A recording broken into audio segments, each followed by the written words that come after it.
Magandang hapon po sa inyong lahat. Ito po si Dr. Jeff Ho.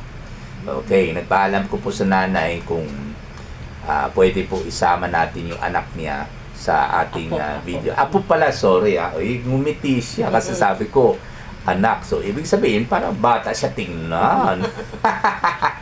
Kaya masaya siya. Apo pala.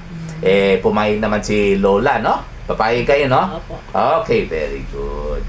So, anyway, nasa harap ko po isang, ilang taon na po siya? Pila edad niya? 9 years old. 9 years old, naku. Ang katawan niya parang parang 12 na. So, ang ideal weight ng 9 years old is 9 times 2 plus 8, 26 kilos. Pero mukhang 35 na ito, no? Ilang timbang ito last time? Timbang mo ito? 32. Ayan, overweight siya.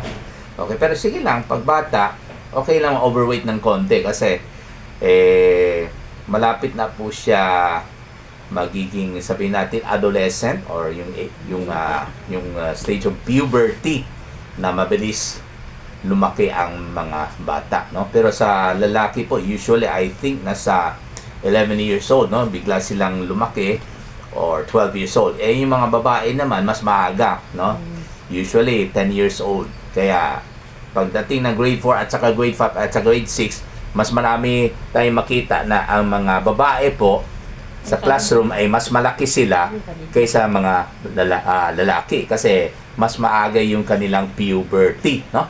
Mas maaga sila magtangkad, no? Kumpara sa mga boys. Ayun. So ano pong problema niya? Yes, sa tutunlan. Sa tutunlan daw. Tutunlan sa Tagalog is lalamunan. So bakit po anong problema niya sa tutunlan? Masakit daw. Masakit. Okay, ilan araw na po sumakit? 3 araw na ngayon. 3 araw. Mukhang meron kang spokeswoman Si Lola ang sumasagot Sige lang, okay lang. Wala, nahiya siguro ito. 3 araw na po. So may fever na po siya. Oo. May fever. Pero nahirapan na siyang lumunok. Hindi naman. Malakas pa rin kumain. Ayun. So anyway, it's okay say, bibig. Okay, labasan din. Ay, okay naman. Nakikita ko naman. So, hindi na tayo kailangan ng gumamit ng tangdepreso. Pero alam niyo, mapula masyado. Okay? Mapula masyado. So, hindi lang po yung tonsil niya, pati yung nasa paligid ng tonsil. So, meron siyang infection ng tonsil at meron siyang infection ng pharynx, no? Or throat or lalamunan, no? Yun ang tawag natin na pharynx. So, together, ang tawag po natin dyan ay meron siyang acute tonsillopharyngitis. Ayun. So, madali lang gamutin, no? Pero, madali rin bumalik. Okay, so bago natin gamutin, bago bagintin yung pangalan ng gamot niya, ang importante, palagi natin in-emphasize ito na yung prevention aspect, no? Yun ang maganda. Para hindi na babalik ulit. Okay? Kasi ayoko talaga makita ang mga pasyente na pabalik-balik, bumalik dito sa ating clinic dahil sa parehong sakit. Never ko talaga sila pinabayaan na ganoon ang kondisyon. Bakit? Kasi palagi ko in-emphasize yung preventive aspect para hindi na sila babalik. So, paano? So, emphasize po natin yung dahilan kung bakit nagkaroon siya ng acute tonsillopharyngitis. Walang iba kundi, syempre, mikrobyo.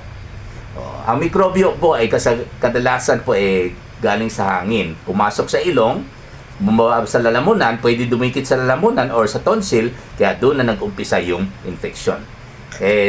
Kung maaga sana matulog, walang mangyari sa mikrobyo. Pwede siyang dumikit rather sa tonsil, pero kahit papano, patayin ka agad ng mga security guard sa tonsil. Okay? Kahit pumasok yung mikrobyo, papatayin ka agad ng security guard na nasa loob ng tonsil. Sino gumawa ng security guard? Walang iba kundi yung ating mahal na Panginoon. Okay? So, yun po ang number 1 dahilan, mikrobyo. At pwede rin yung sarili mikrobyo sa bibig niya na dati hindi sana harmful. Dati hindi sila matapang or sa Bisaya isog. Okay? Pero nung bumagsak yung immune system niya dahil nga sa late matulog, naging matapang sila, naging harmful sila, naging malakas sila, naging isog sila. Ayun. Kaya sa Bisaya pa nadutlan. So talagang hindi na kaya na naman ang security guard ng kaniyang tonsil, kasi nga, pag mahina ang immune system, okay, mahina rin ang mga security guard. So, nung pumasok yung mikrobyo, galing sa sariling bibig niya, pumasok yung mikrobyo sa lalamunan niya at saka sa tonsil niya, hindi mapatay kaagad ng security guard. Kaya, yun, okay, nag-umpisa na ang infection. So, narinig po ninyo, di ba? Bukod sa mikrobyo, yun ang number 1, di ba? So, ano sa palagay ninyo ang pangalawang dahilan? Narinig po ninyo, palagi ko in-emphasize yung immune system. Okay, so, sa totoo lang po, ang number 1 dahilan ay yung pagbagsak ng kanyang immune system. Ang number 2 dahilan ay yung dahil sa mikrobyo. Kasi, bakit ayaw ko sisihin yung mikrobyo? Kasi, pwede rin sisihin yung Panginoon. Kasi, ang gumawa ng Panginoon, ang gumawa sa mikrobyo, whether mikrobyo sa hangin na pumasok sa kanyang lalamunan, or dumikit sa kanilang lalamunan, or whether sarili mikrobyo na sa bibig, ang gumawa nun ay ang ating mahal ng Panginoon. So, pwede natin sisihin ang ating mahal ng Panginoon? Pwede? Hindi pwede. Okay? Bakit? Kasi yung number 1 dahilan nga, yung immune system. Bakit bumagsak yung immune system? Kasi late matulog So, kaninong kasalanan yan? Sa Kanya o sa Panginoon? Sa Kanya. So, sino sisihin natin? Siya. Ayun. Okay? So, kayo mga bata sa bahay, makinig po kayo sa mga magulang ninyo at sa mga lolo't lola ninyo. Ha? Dapat po, maaga kayo matulog. Okay? Kasi po, pag hindi maaga kayo matulog, magiging matapang yung mikrobyo at magiging mahina yung mga security guard ninyo sa lalamunan at sa tonsil. Okay? So, kaya palagi ko sinasabi ito na pag late kayo matutulog, kayong mga bata sa bahay, late kayo matutulog, alam ba po ninyo sino kasama ninyo sa katawan ninyo? Ha? Pag late kayo matulog, walang iba kundi ang demonyo, si Satanas. Nasa loob ng katawan ninyo, pag gising pa kayo alas 8, alas 9, alas 10, alas 11, alauna ng madaling araw. Si Satanas ang kasama sa katawan ninyo.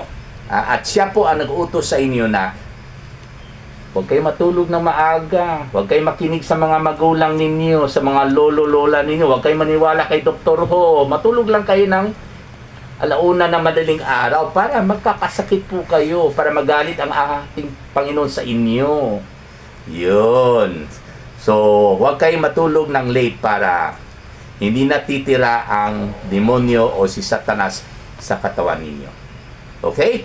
So anyway, para sa kaniyang mikrobyo, pwede natin siya bigyan ng cephalexin, 250 mg per 5 ml suspension, 10 ml, kasi malaki 3 times a day for 7 days. At saka para sa pamumula, pwede natin siya bigyan ng mefenamic acid, 50 mg per 5 ml suspension, pwede natin siya bigyan ng 15 ml 3 times a day for 4 days.